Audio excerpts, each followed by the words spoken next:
Hello everyone, welcome back to our YouTube channel SL educational academy. Semester 5 session 2023 से 27 के सभी विद्यार्थियों के लिए ये वीडियो स्पेशल है।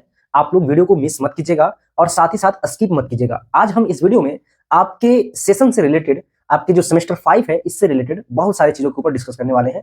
और आपको आज हम बताने वाले हैं कि आपके पास जो समय है वो बहुत ही गिना चुना यानी कि लिमिटेड टाइम है, और इस लिमिटेड टाइम में आपको कैसे और कितना पेपर पढ़ना है और उस पेपर का क्या स्ट्रेटेजी होना चाहिए आपके पास। ठीक है, साथ ही साथ हम सिलेबस के बारे में प्रीवियस की वीडियो में हम लोग कंप्लीट डिस्कस कर चुके हैं कि आप लोगों का सिलेबस जो है वो कोई भी प्रकार से चेंजेस नहीं हुआ है। जो प्रीवियस में आपका सिलेबस दिया गया था उसी सिलेबस के ऊपर आप लोगों को कंटिन्यू रहना है और उसी सिलेबस के आधार पर आपको पूरी स्टडी को जारी रखना है। ठीक है, सेमेस्टर 5 के जो स्टूडेंट्स हैं 2023 से 27 के, इन लोगों के लिए हम सिलेबस के ऊपर कंप्लीट डिस्कस कर चुके हैं। ठीक है, चलिए आगे की ओर बढ़ते हैं और आज हम लोग इस वीडियो में देखते हैं कि सबसे पहले आपको जितने भी स्टूडेंट्स हैं सेमेस्टर 5 में, उन लोगों को आप किसी भी यूनिवर्सिटी से देख रहे हैं, या विनोबा यूनिवर्सिटी हो या फिर अदर, आप अगर सेमेस्टर 5 में है तो आपको कितना पेपर पढ़ना होगा अकॉर्डिंग टू आपका न्यू एजुकेशन पॉलिसी, है ना, और यूजीसी का जो गाइडलाइन है उसके अनुसार से जो आपको फ्रेमवर्क दिया गया है उसके आधार पे हम बात कर रहे हैं। ठीक है, देखिए अभी बहुत सारे ऐसे स्टूडेंट होंगे, लोगों को लग रहा होगा कि एग्जाम तो अभी खत्म हुआ है, हम लोगों को तो अभी बहुत टाइम है। ऐसा नहीं सोचिएगा, क्योंकि सेमेस्टर 5 और सेमेस्टर 6 में आपको बहुत कम टाइम दिया जाएगा, और कम टाइम के साथ साथ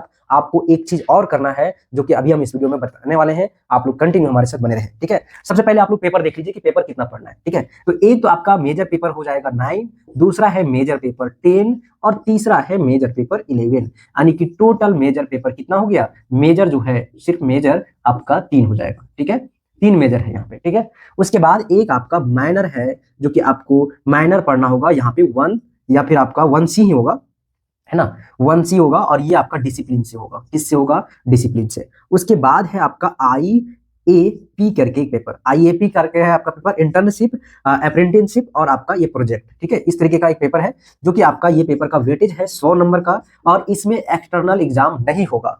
लेकिन एक्सटर्नल एग्जाम नहीं होगा मतलब कि इसमें जो है वो आपका 75 नंबर का असाइनमेंट बनाना है और 25 नंबर का आपका इंटरव्यू प्लस जो है वो वाइवा होगा। ठीक है, इंटरव्यू प्लस वाइवा होगा, और ये 100 नंबर आपको कॉलेज देगा। आपका जो भी डिपार्टमेंट होगा, जिस भी विभाग से आप, यानी कि आपका Hindi, geography, physics, maths, chemistry, जो डिपार्टमेंट है आपका, उस डिपार्टमेंट के द्वारा 100 नंबर आपको दिया जाएगा। ठीक है, तो आप इसको आप अपने कॉलेज से कॉन्टेक्ट कर लीजिएगा। जो आपका मैनर पेपर है, ये पेपर का भी वेटेज 100 नंबर होने वाला है, और इसमें आपको 25 नंबर का जो है वो इंटरनल होगा और 75 नंबर का एक्सटर्नल, जैसे हो रहा था वैसे ही होगा। ठीक वैसे ही आपका ये मेजर पेपर तीनों है, तो आपका 100 नंबर का होने वाला है। ये भी 100 नंबर का होगा, ये भी आपका 100 नंबर का होगा। डिस्ट्रीब्यूट वैसा ही है, 75 प्लस आपका 25 का। ठीक है, तो इस तरीके से जो सेमेस्टर 5 है, सेम 5, ये आपका टोटल 500 वेटेज रहेगा, 500 का वेटेज है। ठीक है, कोई दिक्कत? उसके बाद हम लोग यहाँ पे ध्यान रखना ये है ना कि सेम 5 जो है, सेम 5 और 6, सेम 6। ठीक है, इसमें आपको टाइम जो है वो बहुत कम दिया जाएगा, क्योंकि जो आपका ये सेशन है ऑलरेडी लेट चल रहा है। तो आपको यहाँ पे 5 और 6 वाले स्टूडेंट्स बिना देरी किए हुए अपने सिलेबस को कंप्लीट करें, और ये मत सोचिए कि लास्ट में हम गेस्ट पेपर देख के खत्म कर लेंगे। ठीक है, क्योंकि गेस्ट पेपर तो मिल जाएगा, लेकिन आप अगर अभी आपका जो टाइम है, इस टाइम में आप अगर आप सतर्क होते हैं और अगर शुरू से सिलेबस को पढ़ते हैं तो आपके लिए एडवांटेज है।